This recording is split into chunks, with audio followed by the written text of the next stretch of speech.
आखिरकार मार्केट आ ही गया हरे निशान में, और जैसे हमने आपको सुबह भी आपके सामने बात रखी थी कि डरिएगा नहीं, घबराइएगा नहीं, मार्केट के अंदर जो जवाब जिसको देना है वो जवाब ऑलरेडी दे चुका है। आपको और हमको ज़्यादा मेहनत करने की ज़रूरत ही नहीं थी। और एक बात हमने सुबह भी आपको बताई थी कि कोई दिक्कत नहीं है। और एक और पॉइंट, मैं आज का पूरा दिन इस हिडलबर्ग की रिपोर्ट के नाम पर डाल सकता हूँ, मेरे को सिर्फ एक दिन से ज़्यादा इस रिपोर्ट का इम्पैक्ट ही नहीं लगता। और ये बात हमने सुबह बाजार खुलने से पहले भी आपको बता दी थी कि हमें तो नहीं लगता, ना समझता हूँ कि कैसे काम होते हैं सिस्टम में। मैंने खुद इन्हीं हाथों से कई बार आपको क्या बताया, मैंने तो इंस्टीट्यूशनल डेस्क पे भी काम किया है। मैंने 1,000 निफ्टी प्लस की हुई है, 2,000 निफ्टियां मैंने प्लस किए एक शॉट के अंदर, और मैंने कम से कम 70 लॉट एक साथ में प्लस किए हुए हैं। तो मेरा इससे से ना झाका निकला हुआ है कि अच्छा 50 lot, 20 lot, 10 lot, 2 lot, 5 lot से कैसे होता है। ये सब मेरे लिए कुछ ज्यादा मैटर नहीं करता क्योंकि मैंने खुद ब्रोकिंग में काम किया। बट एनी हाउ हम आगे बढ़ जाते हैं। जरा अजीत सर से बातचीत करते हैं, जरा समझते हैं कि इस समय क्या करना चाहिए निफ्टी और बैंक निफ्टी जब अपने निचले स्तरों से वापस रिकवर करके ऊपर आ रहा हो। अजीत सर बहुत बहुत शुक्रिया, थैंक यू वेरी मच समय देने के लिए। जरा बताइएगा सर कैसे काम करें, इंडाइसेस पे आपका टेक क्या है। हिडलबर्ग वाली रिपोर्ट का पूरा मैटर निपट गया, एक बार जरा इस पे भी ज्ञान दे दीजिएगा और फिर हम शेयर्स आपसे पता करेंगे। शुक्रिया डिम्पी। तो डिम्पी देखिए, जिस तरीके से हम देख रहे हैं मार्केट में इनिशियल जो डिप था, डिक्लाइन था, उसके बाद जिस तरीके से रिकवरी देखने को मिल रही है, खासतौर से बैंकिंग जो कि काफी लंबे टाइम से अंडर परफॉर्म कर रहा था, उसने लीड किया है। उसके कुछ एक कंस्टिट्यूएंट्स हैं जो कि लीड कर रहे हैं इस रिकवरी को। तो कहीं ना कहीं रिलीफ जरूर है, बट अगर ये कहना कि मार्केट एकदम आउटराइटली अभी बुलिश हो गया है तो ये बहुत जल्दी होगा। बिकॉज लास्ट वीक भी डिम्पी हमने यही देखा था कि एक रेंज में बेसिकली हम ट्रेड कर रहे हैं, करीब 24,400, 450 ऊपर और नीचे पे 24,000। तो क्लोजिंग चाहिए अपने को, ये एक डिसाइसिव क्लोज आए। आप 24,450, 500 के पास एक क्लोज आए तो डेफिनेटली हम एक जो गैप है डेली चार्ट पे करीब 700-750 का, वो फिल होते हुए देखेंगे। इंडिकेशन पॉजिटिव है इसमें, नो डाउट। जिस तरीके से हमने रिकवरी देखी है, थोड़ा सा ज्यादा एग्रेसिव होना इंडेक्स पे जल्दी होगा, कंसिडरिंग कि हमने देखा है कि सेकेंड हाफ में भी बायस बदल जाता है। तो अगर किसी को इंडेक्स पे ट्रेड करना है एट करंट, थोड़ा सा टाइम मेरे हिसाब से वेट करें। 400 के ऊपर अगर ये होल्ड करता है इंडेक्स नेक्स्ट 1 आवर भी, तब आपको एक पोजीशन इनिशिएट करनी चाहिए 24,300 के स्टॉप लॉस के साथ 24,700 तक के कवरिंग के लिए। बैंकिंग में भी कहीं ना कहीं वही एक बायस है कि आपने 100 EMA को कंसोलिडेट कर लिया, काफी अच्छा एक बेस बना लिया। इंपॉर्टेंट बात यह है कि HDFC बैंक जो कि पहले लगा था, अब वो लीड कर रहा है इस रिकवरी में। बाकी काउंटर्स अभी भी थोड़ा सा sideways to mix trend anticipate कर रहे हैं।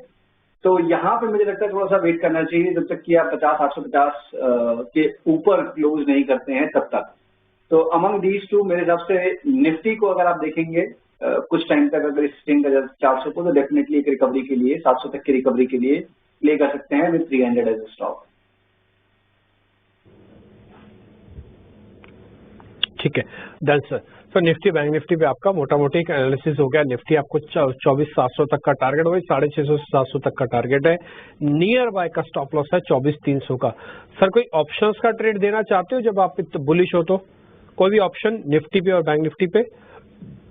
देखिए 24,500 वाली जो कॉल है डिम्पी, वो करीब 86 के पास अभी ट्रेड कर रही है।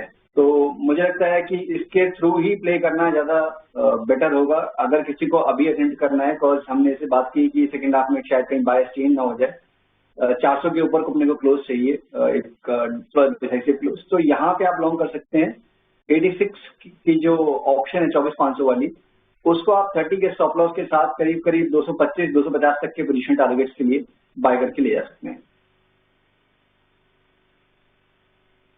ठीक है, ऑप्शंस के लेवल भी आपकी स्क्रीन पर आ जाएंगे, आप उसको भी नोटिस कर लीजिएगा। जहां पे ट्रेड बनता है ना ऑप्शंस का, वहां मैं खुद ही पूछ लेता हूं आपके लिए कि भाई ट्रेड बन रहा है क्या। थोड़ा मेरी भी नजर रहती है ऑप्शंस के डाटा पे, हालांकि मैं एग्रेसिव ऑप्शंस नहीं देखता। मेरा एग्रेसिव डाटा थोड़ा निफ्टी और बैंक निफ्टी की OI एडिशंस और थोड़ा स्ट्राइक्स पे और एवरेजेस पे ज्यादा रहता है। बट फिर भी आप चाहें तो 24,500 वाली कॉल जो कि एट द मनी है नियर अबाउट, आप इसका फायदा ले सकते हैं। 30 का स्टॉप लॉस है, 86 रुपए में मिलेगी। 14 अगस्त की एक्सपायरी है तो एक्चुअली 15th की, लेकिन 15th की छुट्टी होने की वजह से 14th की एक्सपायरी हमने आपके सामने रखी और 225 रुपए का इसका टारगेट है। और मैं बताऊं आपको, अगर बाजार को चलना है ना तो आज इसकी क्लोजिंग 450 के ऊपर मिलेगी। तो जो रेट अभी आप इस समय देख पा रहे हैं कि 86 में प्लस करना है, ये आज में 100-125 के लेवल पे आज में आ सकता है। बट आप फिर भी स्टॉप लॉस को रिग्रेसली, टारगेट को रिग्रेसली फॉलो करते हुए ट्रेड लेना। 1 लॉट 2 लॉट जैसे आपको पड़ता वैसे आप लो, लेकिन आपको जैसे जो स्टॉप लॉस दिए हुए उसको आप छोड़ना नहीं। देखो मार्केट थोड़ा सा ना शैलो भी है, ये वापस भी नीचे आ सकता है कोई छोटी सी चीज से भी, तो इस समय पका हुआ बाजार नहीं है, ठीक है। बट ठीक है, फिर भी आपके लिए एक अच्छा ट्रेड है। ट्रेंड इज फ्रेंड, ट्रेंड इस समय तेजी का है, तो तेजी के ट्रेंड को पकड़ के आप राइड कर सकते हैं। आगे बढ़े, शेयर्स आपके सामने रखें, तो जरा शेयर्स लेके आइए ताजा खरीदारी वाले।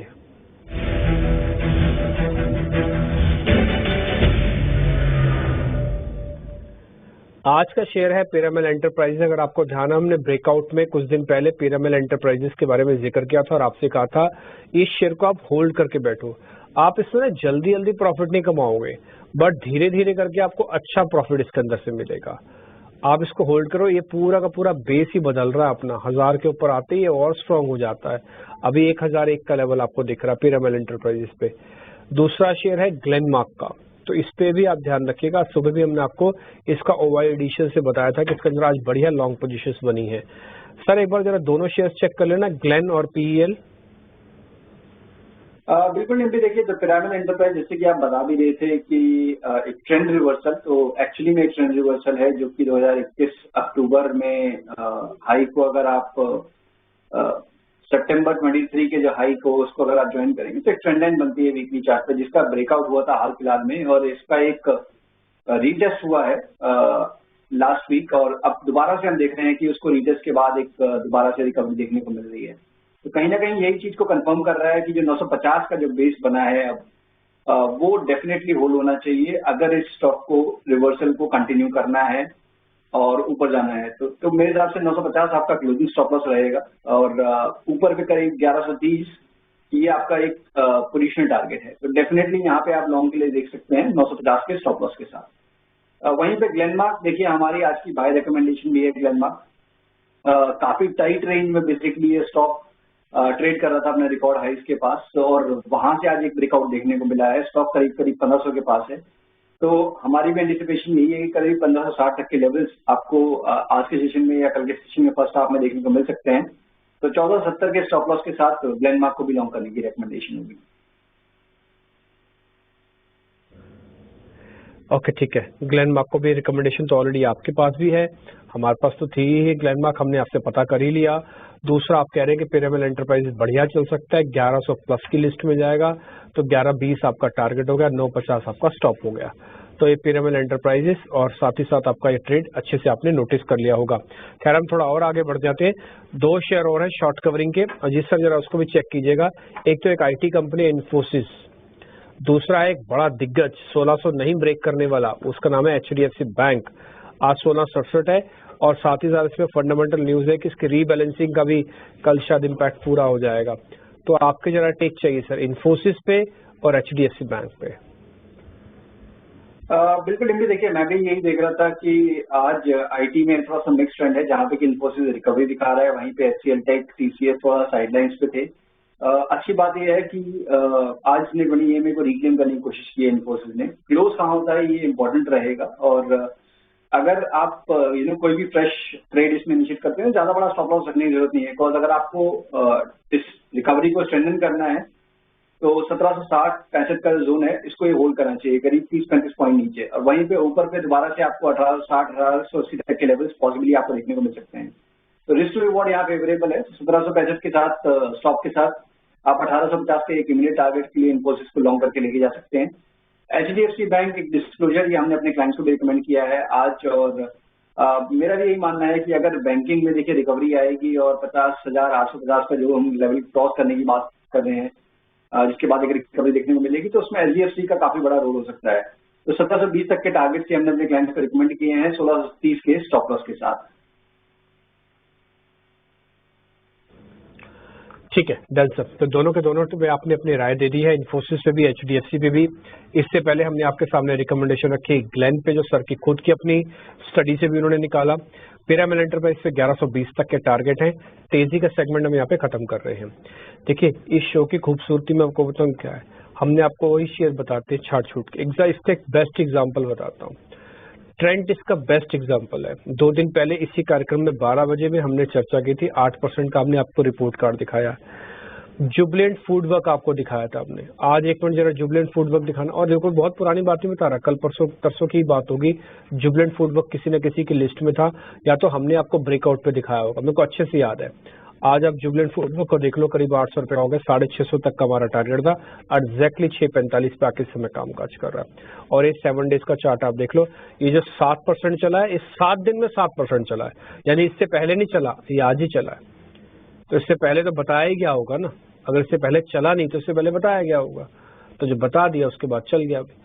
ऐसे ही सारे स्टॉक्स हम आपके सामने डिस्कशन करते हैं। आप पोजीशन थोड़ी सी कम रखना, थोड़े से आराम से लेवल के साथ प्ले करना। जो शेयर में आपका भी कन्विक्शन बैठा, जैसे मैंने 4 शेयर बताए, आपको लग रहा है नहीं मेरा ना कन्विक्शन ग्लेन पे और पीरामल पे अच्छा बैठ रहा है, थोड़ी थोड़ी पोजीशन पीएल की और ग्लेन की ले लो। फिर आप इन्फोसिस को छोड़ना छोड़ दो, एचडीएफसी बैंक को छोड़ना छोड़ दो। आप बोले जी मैं ऑप्शंस में ट्रेड कर सकता हूँ, मेरे पास इंडेक्स की ऑप्शन है ये, तो 24,500 का 2 लॉट ले लो, 1 लॉट ले लो। आप देखोगे ना अपने पोर्टफोलियो का धीरे धीरे पर डे बेसिस बनाओगे ना, तो आपके पास एक अच्छा मूव आ जाएगा, तैयार हो जाएगा। छोटा सा ब्रेक लेते हैं, ब्रेक के बाद मंदी वाले शेयर पे भी चर्चा करेंगे, वहां से कोई ट्रेड निकलेगा तो वो भी बताएंगे। साथ ही साथ अजीत सर का एक कॉल तो पता लग गया ग्लेन, दूसरा कौन सा है वो ब्रेक के बाद।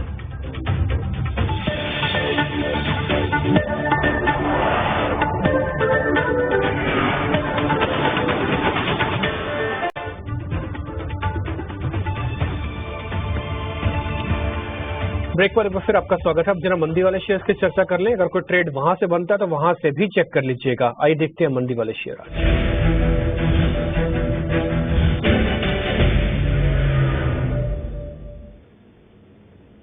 एस्ट्रल लिमिटेड है और भारत फोर्ज है, 2 आज के हमारे मंदी के शेयर्स हैं, आपकी स्क्रीन पर नोटिस होके आ जाएंगे। एस्ट्रल तो सुबह से वीक है, 5%, हमने सुबह आपको नोटिस भी कराया था। भारत फोर्ज के अंदर आज 3% गिरावट है, ये मेरी नजर से भी नहीं निकला है। एक बार चेक करवा लेता हूं मैं इस पे क्या करना चाहिए। एक बार संतोष सर, माफ कीजिए, एक बार अजीत सर आपका टेक चाहिए एस्ट्रल लिमिटेड और भारत फोर्ज। डिम्पी देखिए, एस्ट्रल में जिस तरीके से गिरावट देखने को मिल रही है पिछले करीब 5-6 वीक से, ये थोड़ी सी नेचुरल नहीं लग रही है। बिकॉज इस तरीके की गिरावट कमी देखी जाती है कि लगातार वीक ऑन वीक इसमें इस तरीके का डिक्लाइन है, तो डेफिनेटली एक नेगेटिव इंडिकेशन जरूर है। स्टॉक कल के सेशन में ही, लास्ट ट्रेडिंग सेशन में ही अपने मेजर एवरेजेस के नीचे स्लिप कर गया था, तो टोन नेगेटिव है, इसमें कोई डाउट नहीं है। बट यहाँ पे प्रेस शॉट करना मेरे हिसाब से थोड़ा सा जल्दी होगा, बिकॉज ओवरसोल्ड पोजीशंस हो गई हैं when it comes to the weekly graph. Plus 1860 के पास आपका एक सपोर्ट जोन भी आता है, तो यहाँ पे रिस्क रिवॉर्ड फेवरेबल नहीं है कोई फ्रेश शॉट इनिशिएट करने के लिए। बट यस, कोई रिकवरी आती है 2020 तक के लिए, वहां पे आप देख सकते हैं शॉर्ट करने के लिए 2060 के स्टॉप लॉस के साथ 1850 1860 तक के पोजीशन टारगेट्स के लिए। बट अभी के लेवल्स पे इसको अवॉइड करना चाहिए। वहीं पे भारत फोर्ज, यहाँ पे डेफिनेटली प्रॉफिट टेकिंग देखने को मिल रही है हायर लेवल्स पे। जितने भी अभी रिसेंट अटेम्प्ट्स हुए रिकवरी के, वहां पे हायर लेवल्स पे प्रॉफिट टेकिंग आ रही है। या तो आपके पास एग्जिस्टिंग पोजीशन है, आप थोड़ा सा रिड्यूस कर सकते हैं। अगर आप शॉर्ट बनाना चाहते हैं 1640 के स्टॉप लॉस के साथ एक शॉर्टिंग की भी अपॉर्चुनिटी देख सकते हैं 1500 तक के टारगेट्स के लिए। Okay done sir. तो आपने भारत एस्ट्रल का भी एक कंडीशन के साथ बता दिया, और दूसरे शेयर्स के बारे में भी रिकमेंडेशन मिल गया। ध्यान रखिएगा, जो हम आपके सामने लेवल्स रख रहे हैं वही लेवल सिर्फ ट्रेडेबल है, और ट्रेडेबल लेवल के साथ में वही सिर्फ रिपोर्ट कार्ड के भी अधिकारी हैं। अनवाइंडिंग के 2 शेयर जल्दी से चेक करा लेता हूँ। गोदरेज सीपी के नाम से सर एक कंपनी है, उसको चेक कर लीजिएगा, गोदरेज कंज्यूमर प्रोडक्ट, और एक है पावर फाइनेंस कॉर्पोरेशन PFC। बिल्कुल, देखिए डिम्पी, आज ये गोदरेज कंज्यूमर्स थोड़ा सा ट्रेंड के अगेंस्ट ट्रेड कर रहा है, बिकॉज एफएमसीजी काउंटर जितने मैंने देखे हैं बाकी ठीक ठाक थोड़ा सा परफॉर्म कर रहे हैं।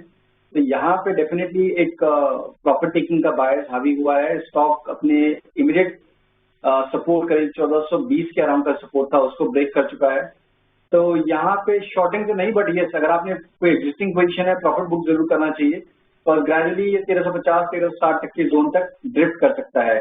ट्रेंड अभी भी रिवर्स नहीं हुआ है तो इसके लिए शॉर्टिंग की अपॉर्चुनिटी अभी ना देखें इसमें।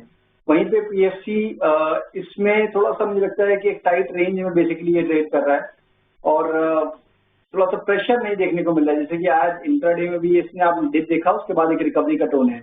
यहाँ मुझे लगता है साइडवेज टोन ज्यादा रहेगा in comparison to clear cut negative move, तो पीएफसी को फॉर टाइम बिंग अवॉइड करना चाहिए। ठीक है, पीएफसी थोड़ा टाइमिंग अवॉइड करना चाहिए। अब लास्ट में चलते चलते अजीत सर आपकी ट्रेडिंग कॉल्स। बिल्कुल, देखिए एक तो हमने बात करी भी थी कि ग्लेनमार्क फार्मा एक फ्रेश ब्रेकआउट रिकॉर्ड हाई पे स्टॉक वो बढ़ने रहना चाहिए 1560 तक के टारगेट्स। दूसरा नाम from the FMCG space ITC काफी ज्यादा स्ट्रेंथ दिखाई है पूरे वीक और लास्ट वीक और इस वीक दोबारा से हम देख रहे हैं ट्रेंड रिजम्पशन का। ओवरऑल टोन पॉजिटिव है इस सेक्टर में भी, तो मुझे लगता है कि यहाँ पे आपको करीब करीब 510 तक के टारगेट्स देखने को मिल सकते हैं। तो 493 के स्ट्रिक्ट स्टॉक के साथ आईटीसी को भी आप लॉन्ग कर सकते हैं। Okay done. तो ग्लेन और एक आईटीसी दो बढ़िया शेयर आपके स्क्रीन पर आ गए हैं। आपने दोनों के लेवल्स अच्छे से नोट कर लीजिएगा। सर की एक कॉल्स है, ग्लेन हमारी तरफ से भी दी गई कॉल्स है एक जो हमने सर से पता की है। ठीक है जी, तो आपके सामने जो तेजी वाले शेयर है उसमें पिरामिड एंटरप्राइज है, एक इंडेक्स का ऑप्शंस है, ग्लेनमार्क है, इन्फोसिस, एचडीएफसी बैंक है। इसके अलावा एस्ट्रल पे हमने कुछ कंडीशंस डाल दी हैं और पीएफसी और जीएसपीएल के अंदर कोई खास बड़ा ट्रेड आपको मिल नहीं रहा। तो जो भी ट्रेड हमने आपके सामने रखे सबके सब ट्रेड हम वापस से फायर कर रहे हैं ताकि अगर आपसे कुछ छूट जाए कुछ मिस हो जाए आप उसको नोट कर लीजिएगा और उसका फायदा उठाइएगा। और जिस पे कंडीशन डली हुई है कि इस पे लेना है, इस पे बेचना है, ये सारी कंडीशंस आपको रिगरसली फॉलो करनी पड़ेंगी। बहुत बहुत शुक्रिया Ajit sir, thank you very much. आज वापस कार्यक्रम का हिस्सा बनने के लिए जल्दी आपसे वापस मुलाकात होती है। फिलहाल इस कार्यक्रम से भी इतना ही, नमस्कार।